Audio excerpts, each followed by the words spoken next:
In this video, I interview someone about their work on their OnlyFans and how it's impacted her personal sex life and insecurities about her body, as well as discussing her future aspirations of wanting to become a vet and open up an animal rescue. Thank you for watching.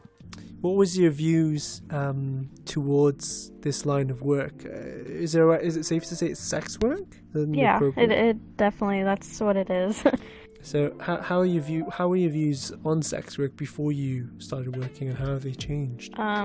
So before I got into it, I had a couple family members do it, and I wasn't very fond of the idea because, these people are putting their bodies out there, but there are different aspects on things that I still don't agree on. Personally, it's just like a lot of people do collaborations, so it's kind of like, porn. Porn stars do it with a lot of different people, and that's something personally, like, by all means you do you, but I wouldn't do that, and I, have always felt that way about that. It makes you uncomfortable. That's fair enough. Yeah.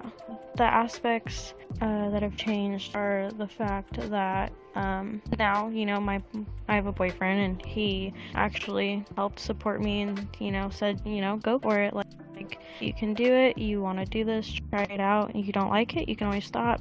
And so that kind of helped my aspects a little bit more because he has the trust, and I do stuff with him. If I have a partner in a video, I won't reach out to anyone else to join me.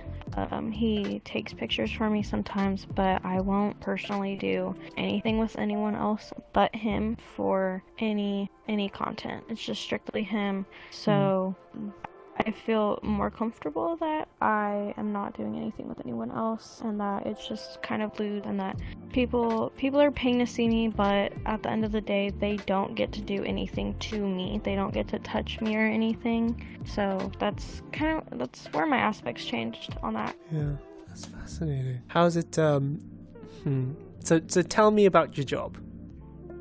What does it involve?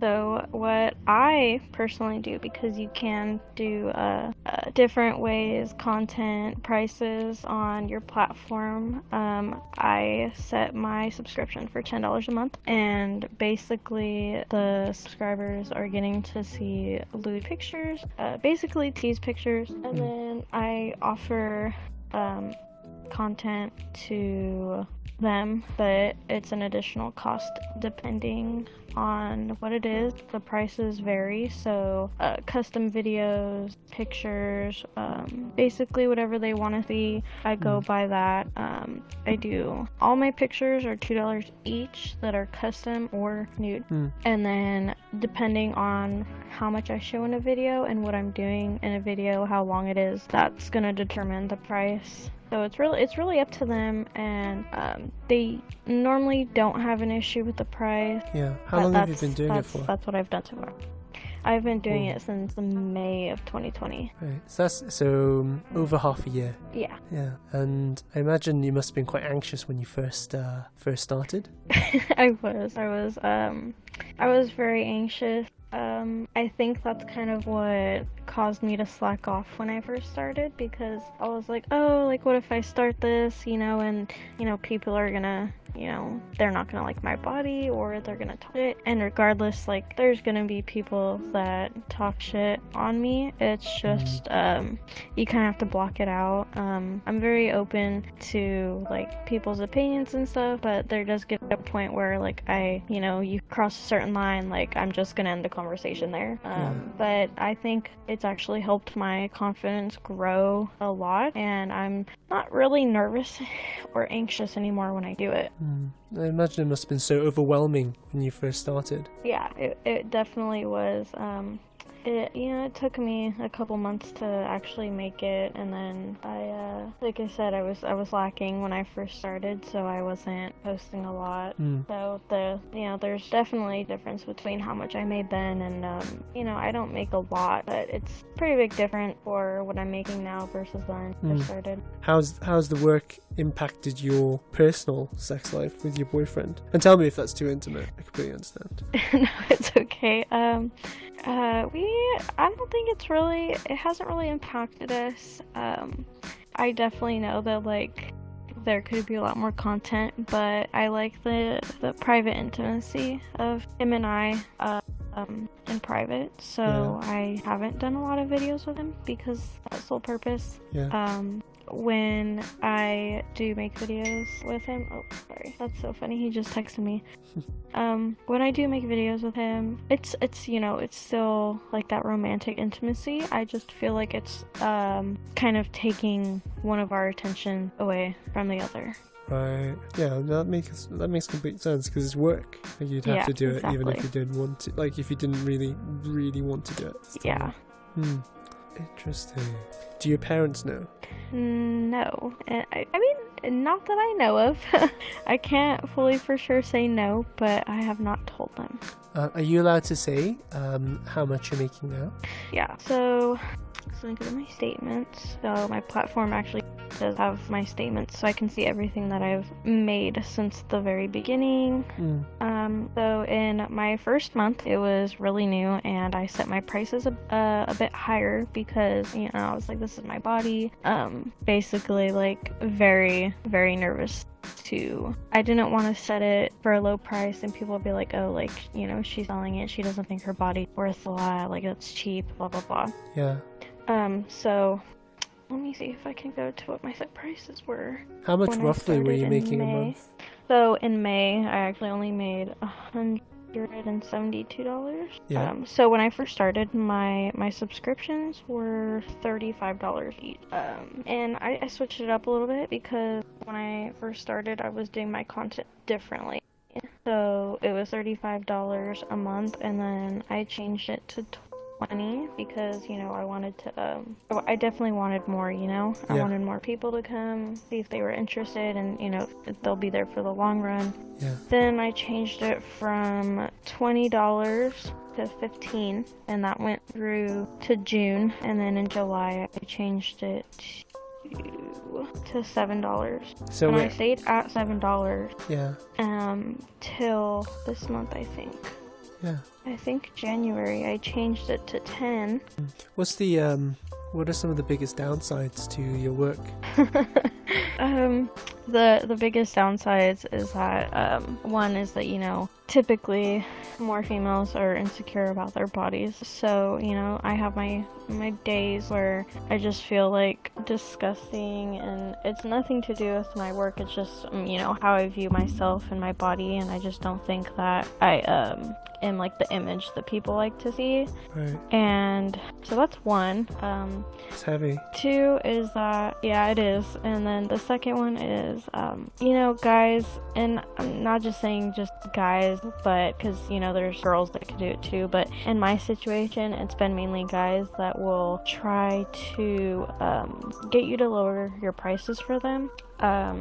There's things that they say that are kind of frustrating sometimes because it's like, yeah, I get it, I'm in sex work, but it's still not okay to talk to me like that. It's just there's certain things that I don't like. And then it's not an issue really for me anymore because I'm not working like a regular job anymore, but when I did, I just got home and I was always tired and I just never wanted to do it, so I would just take a shower, go to bed, but that's not an issue anymore. I think that's really the only downsides, that I just have like self-body image issues, and then how people talk to me sometimes. I imagine people talk down to you or are rude to you. I haven't personally experienced that yet, that I know of to my face. Like, no one's ever said like, oh, like, that's gross, like, you do that. Most of my friends are really supportive of me. I mean, I have a friend that he personally doesn't like females that do that, but he supports me, and he's helped share my platform to his followers, you know, just to help support me. So I think I have a really good support system, and that also helped with like me being anxious with it. And I haven't run into that issue yet. I'm waiting for it. Sorry, what I meant was you know, when you're like when people are trying to like lower your prices. Oh no. Okay, so usually when they try to do that, it's because they don't want to spend as much. And you know, I'm nice about it because I understand, like, you know, there's this whole pandemic, so a lot of jobs have been cut, or like hours have been cut, so not everyone has hundreds of dollars to spend on me. So I'm just like, hey, like, I'm like pretty firm on my prices. I won't really cut a discount. There are certain custom things I will cut a discount for certain people that have been subscribed to me for a very long time, but they don't talk down to me or anything about the prices. Okay. They just try to get it for cheaper. Right. Okay. Fair enough. That's all right then, isn't it? It's not. Did you watch porn before or at all? Yeah. So I have, you know, I'm human. I've watched it, and that's another reason that it changed my aspect, is because I'm talking down about people that do that work, but I watched it, so I was kind of like being hypocritical to myself. But I don't watch it anymore, you know, because, and I'm not saying my boyfriend would care if I did, it's just I don't have that interest anymore, and my attention is basically just on myself and him, so I don't watch it anymore. Did that come about when you were single as well? Like when you were single, but you were doing like participating in sex work? Did that turn you off porn? So no, because I started doing it after my boyfriend and I started dating. Right. So I wasn't watching porn before. I mean, like a couple months before I started. Basically, since I started dating my boyfriend, I stopped watching it. And then I started doing the sex work on my platform. How does he feel about the work? So he's supportive? Does he get jealous? Yeah, he's very supportive, and no, he's not jealous. I'm very open about it with him. If I ever feel uncomfortable, I just like talk to him and be like, you know, like, hey, this is happening, and he's just kind of like, well, you know, sometimes, like, you know, it's expected because I'm in this kind of work. But like I said, there's definitely some things that don't need to be said. But yeah, he hasn't had a problem with it. He hasn't said anything to me. It's just the simple fact that as long as I'm not doing physical, you know, stuff with other people, and it's not just males, it's females too, because, you know, I'm open like that. As long as I'm not doing it with anyone else, he's okay with what I do. Cool. What helps the most with your body image problems? My body image problems. So like I said, I have a pretty good support system. You know, two of my closest female friends, they really you know, kind of lift me up, and, you know, like, hey, you're beautiful, like, you're gorgeous, you're this, you're that, like, you look great. My boyfriend's definitely a big part of that as well. Yeah. And a part of it is the satisfaction that my subscribers get from seeing my content. Right. Yeah, I imagine that must kind of that must build you up. Like, yeah. Yeah, it definitely does. It's one of the main reasons that it keeps me going, because when they come to me, because I usually do message them once they subscribe, and I'm like, hey, you know, I do offer content, other content for an additional cost. You know, let me know if you're interested. If you have any questions, don't be shy, ask me. and sometimes they'll message me, sometimes they won't. There's people that I've never even talked to on there that are subscribed to me, and I love when they come to me and they're like, hey, can I get this? And I'm like, yeah, okay, so this is how I price it, and then I wait to hear back from them, and then we basically just go from there. So I really like when they reach out to me, and they basically let me know that they're interested in seeing more. What do you think is the most challenging request you've gotten? I can't really say yet. Yeah. But I do want to share the one thing that was it was awful aftermath, because someone requested that they wanted pictures, and they basically wanted like the oil look on my body. A lot of people use baby oil, but I wanted to use coconut oil. I just like organic coconut oil. Yeah. And the aftermath of washing it off was not fun. So that's been the only downside to any request, is that I had to wash all of that off afterwards. Yeah. What made you curious about wanting to get to know more? So generally my attitude overall to people is that firstly, there's always something that you can learn, and secondly, that everyone is living this really fascinating and intense, introspective life all the time. And there's like 8 billion people, so I just want to get an insight in that. But yeah, so like a lot of the times, like those things are really fascinating, and I just wanted to try and capture some of that on video by hopefully asking some interesting questions.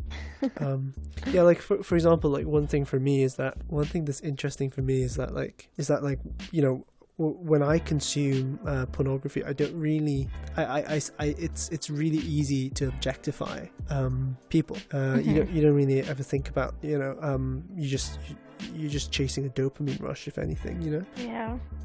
Yep. So I guess that's just something I need to think about. Objectification of people.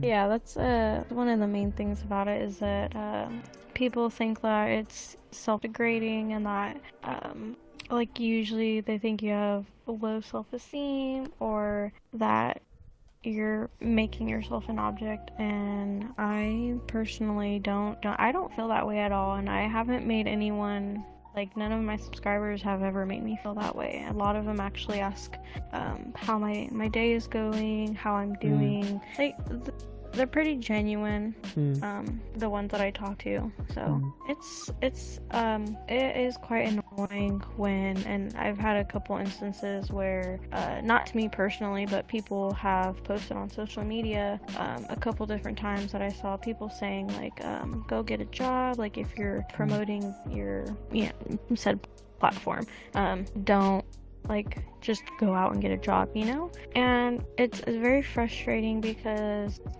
not everyone knows what you're going through. And like I said, for instance, like the pandemic with COVID is just honestly, the job that I had before was very stressful. I had a lot of mental health issues.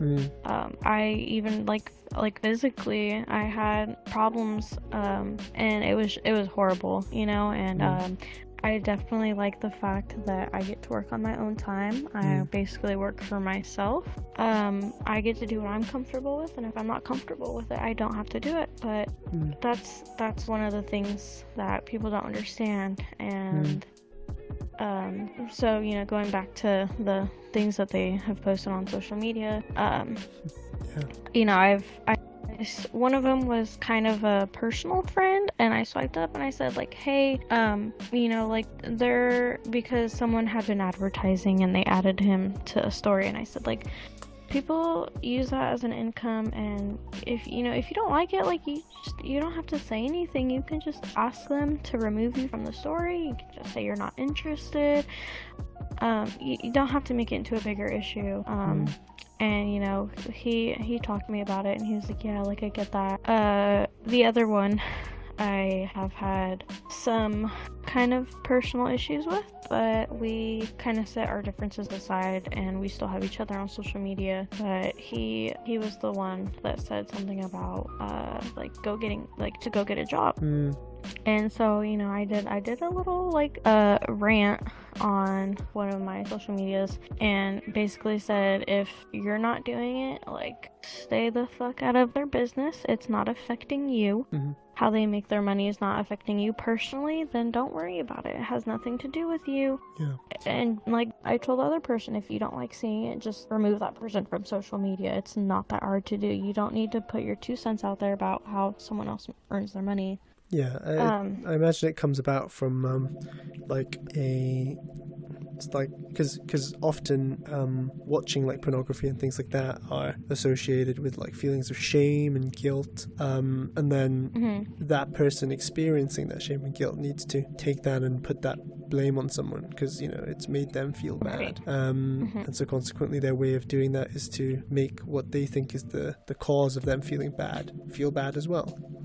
So that blame culture, right. And it's not something that people could be ashamed of, and it's touchy for some people because a lot of people are religious, so I guess that's kind of different for certain people. They might feel ashamed because of their religion, or they're totally against it because of that, but for people that watch porn, like but you're bashing sex workers that you personally know or that you see on social media, it's contradicting what they say because they watch porn, but when they see someone that they know on social media doing it, they bash them for it. And it's kind of like, well, you're supporting these people, why are you bashing on me? Is it because I am making a profit off of it, or is there a different reason? Is it jealousy? It's something I can't understand from that aspect, because I haven't ever, even when I had a different aspect on this work, I didn't publicly bash anyone. I just kept my thoughts to myself. There was 3 different encounters I had on social media. One of them was after I promoted myself, and I made a private story for it, so not everyone had access to seeing it. Like Snapchat or Twitter or? Yeah, Snapchat. And one of the guys that was on there, right after he had watched my story, he, started posting like memes about it, like the sex workers, and it was just kind of like why is that necessary? It's not, and so I ranted on my story, and this time I was talking, and he, on Snapchat, on your story, you can see if someone like screen records or, screenshots your story. Well, that same guy that had posted those, he had either screen recorded or whatever, because it showed for, every segment of the video that there was a screenshot.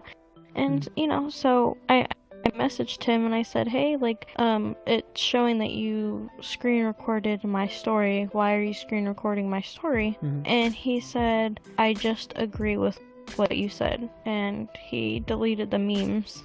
Right. What did you say? I basically said that people go through a lot of things, and if you don't know what that person's going through, don't speak on it. If you're not being affected by how they're making money, don't speak on it. If you watch porn, don't bash someone that is in sex work, because you're very much so contradicting yourself. Yeah. And I have had so many people swipe up on my story, and they're like, this is so true, like, this is facts. And I'm not trying to bash that person. It's just in the most respectful way I'm trying to put it is just don't speak on other people if it's not affecting you. Yeah.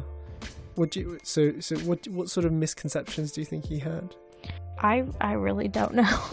I didn't ask him. I didn't want to have that conversation with him. Yeah. It's just something that they felt like doing, and I get it. It's social media. It's gonna happen, and I don't go out of my way every single time. Yeah. But because he screen recorded my story, I went to him about it. Yeah.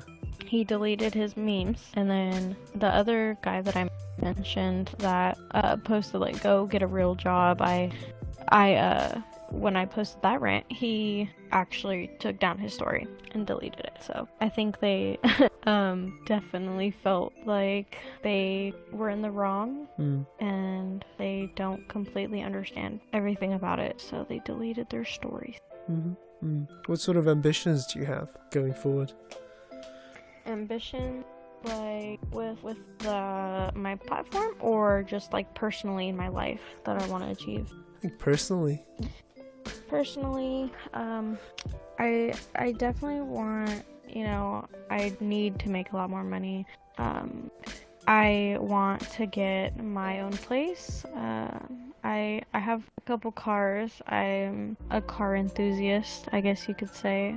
My passion for cars has grown enormous over the past 2 years that I've gotten into it. So I would love to, get to building one of my cars. I'm in a car club, so I'm in part of the drag racing team, and I gotta work on my car to get it there.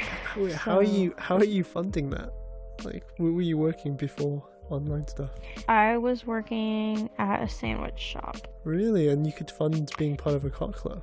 So when you're a part of a car club, it's not something you have to put a lot of money into all the time. Right. So yeah, it's you just make a few modifications to your car, and they just want to see you getting to where you want to be. They want to see you be happy with your car and your progress. Cool. So there's that.